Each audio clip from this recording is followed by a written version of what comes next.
Amen, amen. How are you guys doing tonight, Spectrum? Let's try that one more time, please. How are you guys doing tonight, Spectrum? Oh, that's good, that's good, that's good. Hey, I am so glad that you chose to be here tonight. I just want you to let you know that I am so glad that you chose to come here to join and be a part of our Spectrum family. I don't know if you've been coming to church before. I don't know, maybe if this whole Jesus thing is kind of new to you. Maybe it feels kind of weird. You're just like, why are we singing songs about a guy who lived a long time ago? I just want to let you know, if that's you, that's okay. That is completely okay. We do believe that this is a family, but we also believe that this is a family that you can belong to, that you can be a part of, even if you don't believe yet. But at the same time, I want to be very clear who I am, what we are. We are a Jesus community. I am a Jesus guy. I believe that Jesus is who he says he is. And I do not know what your day has looked like today. I don't know what your week has looked like, whether it's been a good week, bad week. But I want you to know this. It is my hope, it is my prayer that you will walk out those doors at the end of tonight. I'm praying that you're going to feel better than when you walked in. I'm praying that you are going to feel better. You're going to be more encouraged than when you walked in these doors. And can I just say this, Spectrum? Can I just say this? You look tired. You look tired, Spectrum. And some of you are just like, hey, wait now. You just said you're glad that I'm here and you tell me I look tired. And then others of you are just like, yeah, I am tired. I'm tired. Can I just confess that?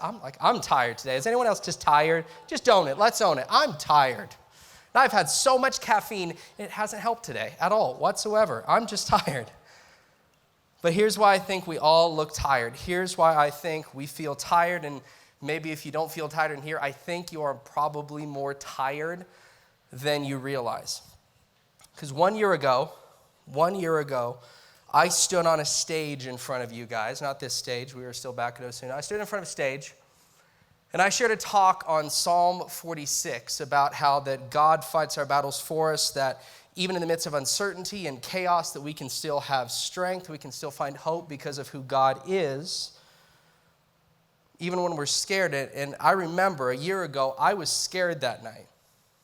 I was scared that night, and here's the reason why. I was scared of something called the coronavirus that a year ago we didn't really know very much about, didn't know what was going to happen. I kind of had a feeling that was going to be the last time I'd get to see you guys for a while, and it was. I was worried for what was going to happen to you guys. I was worried for what was going to happen to my family, to my friends. It was a scary time. And that day, that's when the school shut down. That's when businesses shut down. That's when movie theaters shut down. That's the day that the World Health Organization declared that we were officially in a pandemic, something that our world had not experienced for over 100 years. Everything about our lives, our world that we thought we knew, changed in a few moments, a few days, right? Ever since then, it's been kind of a rough year, right? It's been kind of a rough year. You guys have had to watch school get canceled. You watched all your sports get canceled. I know that some of you, especially my seniors, you guys didn't even get to play all of your senior season this year. You guys didn't get to go to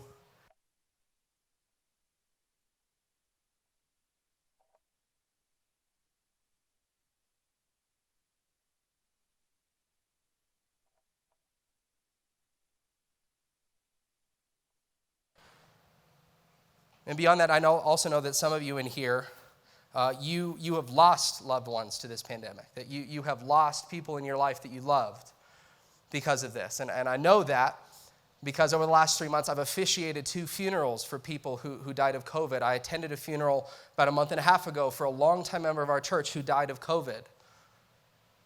I know that a lot of you have experienced loss. I also know that a lot of you in here, that as you were experiencing loss and death, maybe in a new way, you were also experiencing a change in your mental health. Because I know that for a lot of you, this pandemic took a toll on your mental health. We saw an absolutely terrifying rise in rates of suicide and depression and anxiety. And I also know that because I've been in a counseling room with maybe even some of you, that we've talked together. We've talked one-on-one about your feelings, about what you were suffering with. And I also know that last year, I personally went through one of the darkest seasons of depression that I've ever been through. And I also know that in this room that there's many stories, many experiences that I don't know about. There may be things you've been through, things that you experienced over the last 12 months that no one in this room understands, nobody gets. No matter how old you are, no matter who you are, you're the youngest here in Spectrum, you're the oldest. We've all suffered to some extent over this year. And I know that some of you in this room, you have suffered things that I cannot even begin to imagine, maybe not even related to the pandemic. But here is what's also important. You're still here. You're still here, Spectrum. Turn to your neighbor, say, you're still here. Because we need to hear that. Say, you're still here. Second thing to know about rest is that there's rest when you're worried. There's rest when you're worried. Look at verse 4. It says, even when I must walk through the darkest valley, I fear no danger, for you are with me. Your rod and your staff reassure me. And I'm sure for those of you this psalm is familiar to you, you are probably more familiar with the translation, the valley of the shadow of death, right? The valley of the shadow of death. And that's cool. That sounds super poetic. Modern scholars feel like that's probably not the best translation because remember, David is imagining this story as a shepherd leading his sheep through a dark valley, a dark canyon. And this part of Israel is very mountainous, it's very hilly. There's hills, there's valleys. He's leading his sheep through a very dark canyon. This shepherd is, where there might be predators. That's what he says when the darkest valley. Another way that you might think of it is the valley of the darkest gloom, or maybe for you it's the valley of depression. I know full well that some of you in this room, you are in the darkest valley right now. You are in the darkest valley. You're scared. You're worried. You can't see your way out. And if you're not in the darkest valley right now, rather, if you're not in the darkest valley, maybe for you the darkest valley is just over your shoulder. Maybe you just walked out of it. Or maybe then for some of you, you don't know it yet, but you're walking right into it, and it is so close. Because the fact of the matter is, dark valleys are a certainty. Because look at what David says. He doesn't say, if I go through the darkest valley, or maybe if I possibly might go through a darkest valley. It says, even when I must walk through the darkest valley. It's a certainty. Tough situations are part of life. Going through painful situations, as much as we don't like to think about that, that is part of our human existence. And it's not a question of how you can avoid the darkest valleys. It's a question of what you're going to do when you're in one. For most of us, we pretend like there is no dark valley. We don't want to think about that. That's not positive. I don't want to think about that. So we ignore that idea. We ignore the idea of pain and suffering until it slaps us in the face and we can't ignore it. And verse 4 is there to tell us about the darkest valleys in advance so that we know what to do when we're in one. It's telling us about the darkest valleys before we walk into one. And like many of you, over this past year, I went through a darkest valley in my life. Some of you, you've heard this story, some of you haven't, but a little less than a year ago, for me, that darkest valley was when I was frantically driving my 8-month-old daughter to the hospital. Didn't think she was going to make it. For me, that darkest valley was when I was sitting in that waiting room. And my little infant daughter was plugged up to machines, and she was having blood drawn because the doctors didn't know what was going on. That was a dark valley. I didn't know what to do or what to think. Felt very helpless. And for me, it was so interesting because that same psalm that I share with you guys, Psalm 46, a few weeks earlier, was the psalm that I was staring at on my phone in tears because I was just reading through it over and over and over again because it's like I don't have words to pray anymore. I don't know what I'm supposed to be doing. I was just reading Psalm 46 over and over and over again. I didn't know what to think. I was terrified. And for Everly, that darkest valley lasted about a week. It took us about a week for her to feel better. But even in the midst of that, for certain moments throughout that darkest valley, I felt at peace and I felt the presence of God in a way that I truly cannot explain to you. I felt his presence in a way that I'd never experienced before. And when you're walking through a darkest valley, you can't think straight. You're scared, you're terrified, you're worried. You don't know what's going to happen. But I've learned that even in the midst of those moments, you can still find rest, not because it's easy. The rest that God offers is not because it's easy. My friends, it's not. The darkest valleys are very painful. But you can still find rest because your good shepherd is walking right beside you. The reason that we can say, I fear no danger, isn't because you're brave. I wasn't brave in that hospital room. I didn't know what to do. I was terrified. I didn't think my daughter was going to make it. I was terrified. I wasn't brave. The reason in situations like these that David could say, I fear no danger, is because he could also say, for you are with me. I fear no danger, for you are with me. And Jesus says this in John 16:33. This is another promise. He says, I have told you these things, that in me you may have peace. In this world, you will have trouble, i.e., you will go through darkest valleys, but take heart. Be of good courage, because I have overcome the world. Trouble and pain and suffering are going to happen to each one of us. Over our lives, we are going to walk through many darkest valleys. That's a promise. What David said, even when I must walk through the darkest valley. But as we walk through that valley, we can take heart, because Jesus, our good shepherd, is walking there with us. Jesus, the Lion of the tribe of Judah, is standing there. And my friends, no matter what you're walking through right now, I don't know what it is. Maybe you've kept it secret from your friends. No matter what you are walking through, no matter what valley you are in right now, Jesus is standing there. He's ready to guide you and protect you. And his promise to you is that he will never leave you nor forsake you. He will never leave you nor forsake you. He says in the Gospel of Matthew, I will be with you to the end of the age, the end of the world. He is with you in this valley, and you can still find rest. You can still find rest even in the valley, because Jesus is there with you every step of the way. He's there with you every step of the way, even those times that you can't see him and you don't know where he's taking you. The same shepherd who's going to lead you down the right paths for his reputation is the same shepherd who's going to get you through that darkest valley. And if Jesus can lead you to that pasture when you are spiritually dry, you are weary, if he can lead you to that pasture, don't you think that he can get you through this valley? If he can lead you there, don't you think he can lead you through this? Here's a third thing we can learn about rest, and that's that there's rest when you're wounded. There is rest when you're wounded. And the band can head out back as well. Look at verse 5 with me. It says, you prepare a feast before me in plain sight of my enemies. You refresh my head with oil. My cup is completely full. And you'll notice that David is not talking about sheep anymore. So verses 1 through 4, he's talking about sheep. Scene changes, location changes. Now we're at a banquet. God, in this verse, is no longer the good shepherd. He's the banquet host. He's the one throwing the party.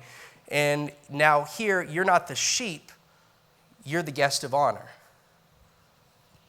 But there's something kind of weird, though, right? Like there's something a little bit weird. Let's just acknowledge it. God is throwing this feast for you. He's throwing this party in front of all of your haters. Like, what is that? Like, what does that even mean?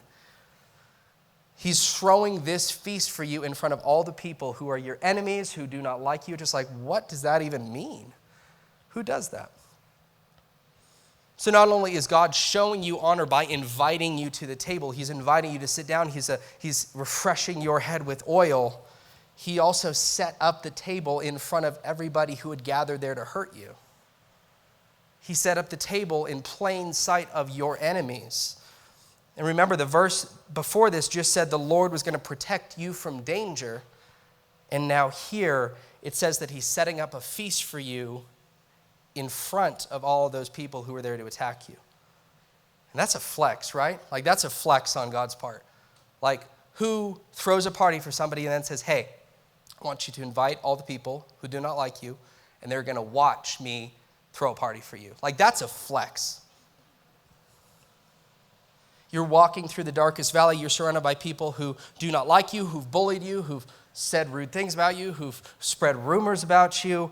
And then God throws a feast for you right in front of them. And he invites all of them to watch. And yet, because of God, because of who he is, because of his rod and his staff, they're not coming close to you. They're just watching. And I love that God says that he will refresh your head with oil.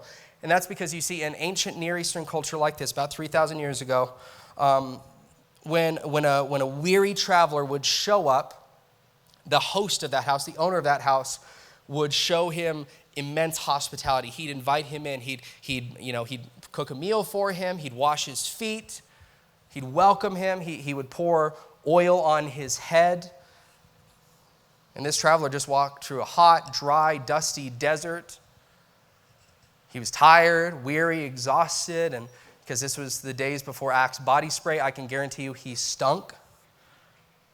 You guys know what that's like, right? Like you just did some yard work all day, you just went to the gym, you're done with your workout, and you're just like, I reek. Like, this is disgusting.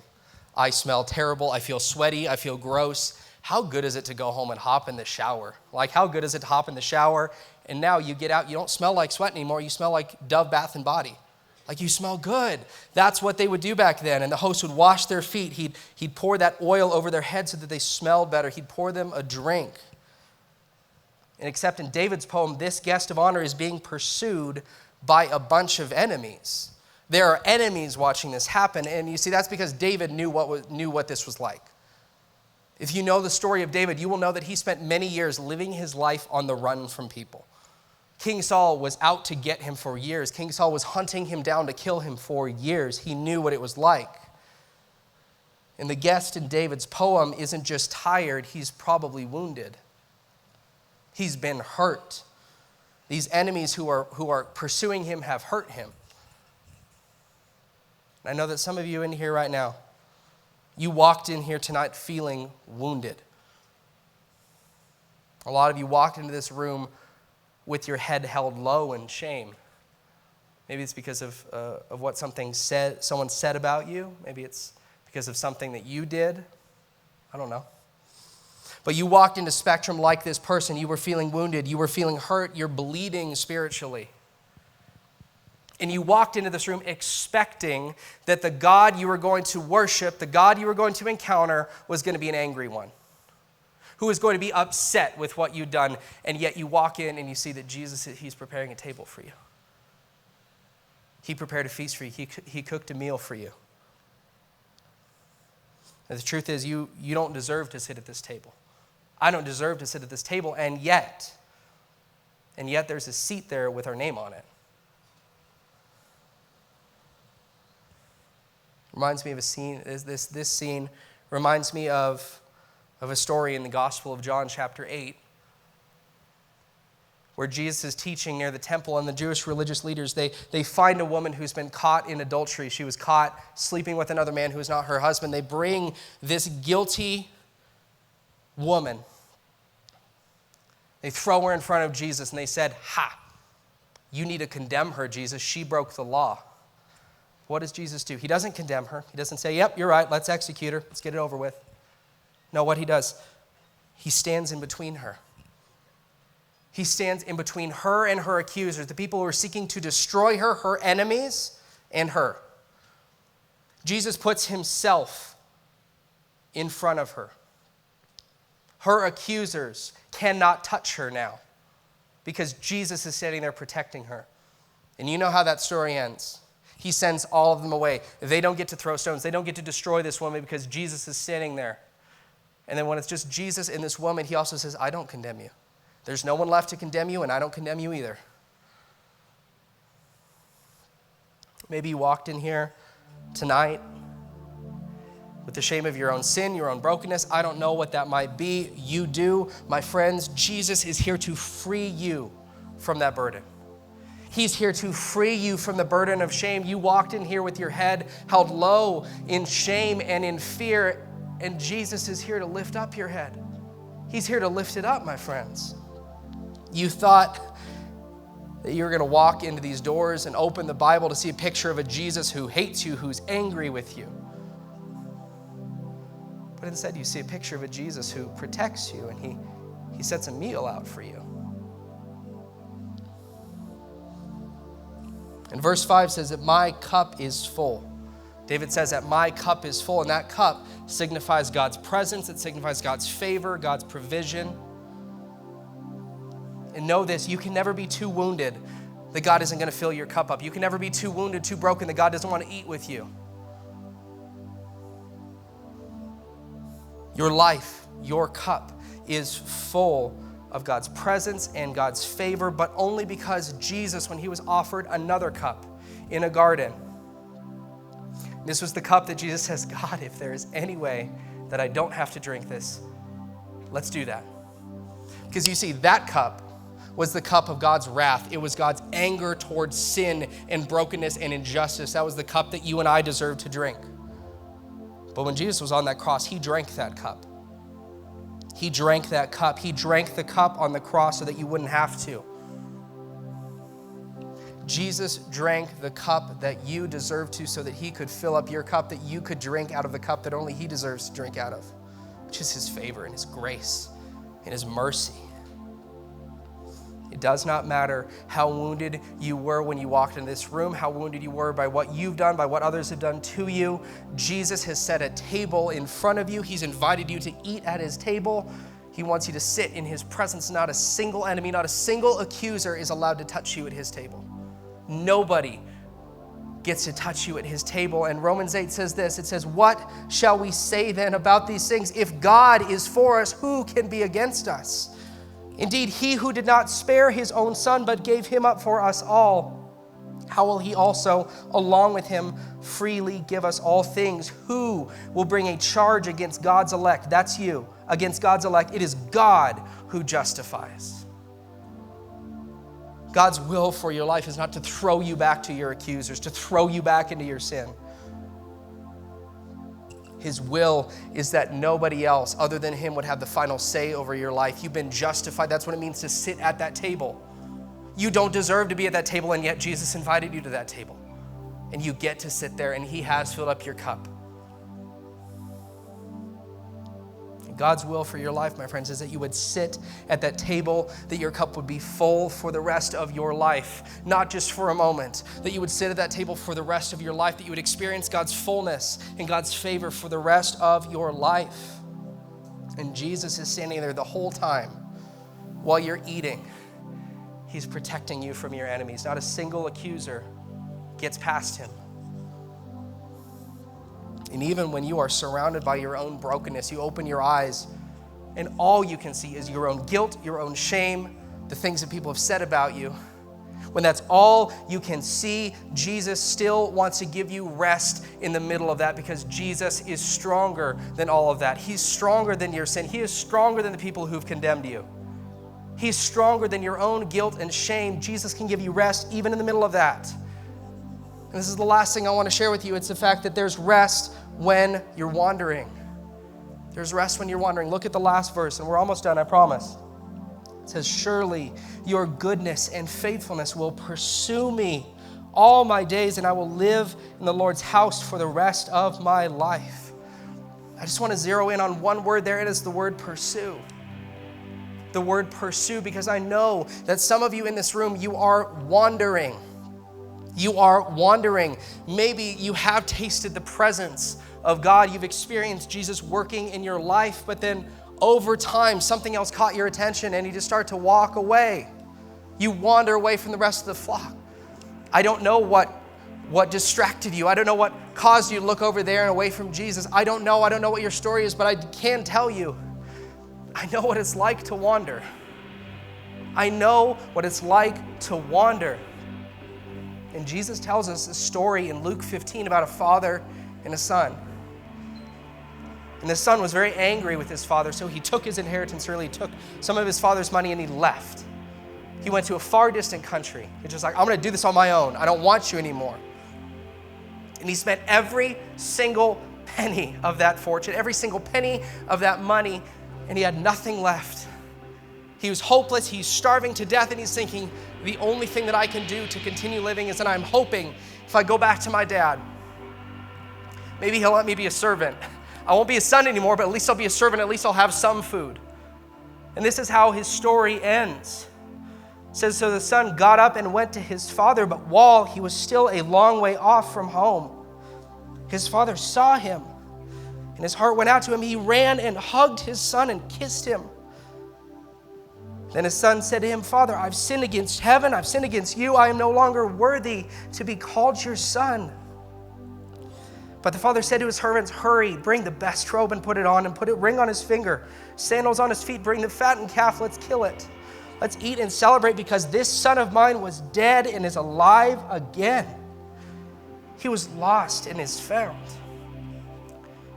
My friends, I don't know what has caused you to wander from the flock. I don't know what has caused you to turn your eyes off of Jesus. And I also know that for many of you, you are afraid to go back because you think, if I go back to Jesus, he's going to be upset because I failed, I screwed up. So if I go back, he doesn't want me. You have it all wrong. You have it all wrong because David says, surely your goodness and your faithfulness will pursue me all my days. In the story, you are the son and God is the father. He sees you coming from a long distance and he runs towards you. He pursues you. He pursues you. It does not matter how long you've wandered. It does not matter how long since it feels like you've been close to Jesus. He is pursuing you, and he will continue to pursue you for every day of your life. Maybe you're in here and you just need that lush pasture. Just like, God, I want you to lead me back there. I've been wandering around in the dry desert and it sucks and I hate it. He'll take you back. He'll take you back right now.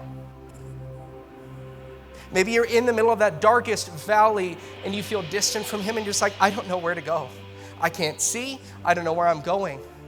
Turn back to him. You're going to see that he's never left you and that he will lead you through this. Maybe you're surrounded. You just realize I'm guilty. I'm surrounded by the shame and the condemnation of what I've done. The good news is that Jesus wants to fill your cup up. He wants you to sit at his table. He doesn't want you to be sitting over there. He wants you to be at his table. There is nowhere that you can run, no place that you can go that is too far, that is too much. That at any point Jesus will say, I'm done with you. There is no place that is too far for Jesus to pursue you. He is pursuing you. He is chasing after your heart. No matter how far you've wandered today, my friends, no matter how long you've been wandering, he wants you back. It's time to come back home, my friends. It's time to come back to the shepherd, because you're going to be surprised that when you see him again, all he wants to do is give you rest. All he wants to do is give you rest.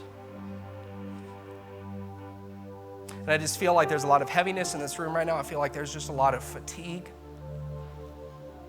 And I feel that some of you just feel like you are so distant from Jesus and you want his presence in your life again.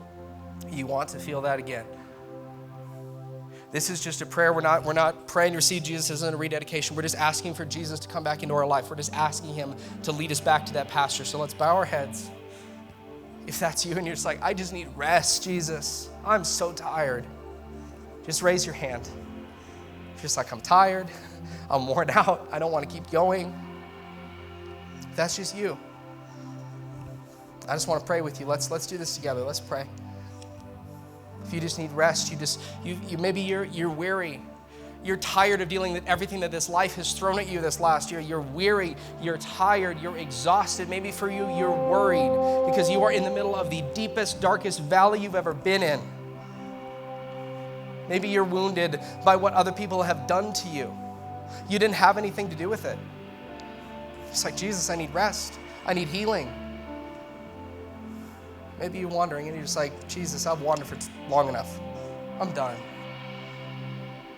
If that's any of you, just raise your hand so we can pray together. Jesus, we want to come back. Jesus, some of us in this room are weary. We're tired. I'm tired, Jesus. You know that. I'm tired. For those of us who are in here who are tired and who need rest, I pray that you would take us back to those green pastures, that you would restore our strength. For those in here who are worried and they're scared about what is facing them, the valleys that are outside that door, I pray that you would remind them that you have walked with them every step of the way, that you will neither leave them nor forsake them, that you will be with them to the end of the age. I pray that they would walk out of here knowing that you are with them. For those in here who are wounded, heal them. Heal their hearts, Jesus. Heal their hearts from their own sin, from the sin of others against them. For those in here who are wandering, God, I know that your heart, Jesus, is for the wanderer. You will leave the 99 to go find that person. So I pray that right now, that they would come home to you, that they would give up wandering, that they would come back to the flock, that they would know that what you are offering is so much better than anything they've tasted elsewhere.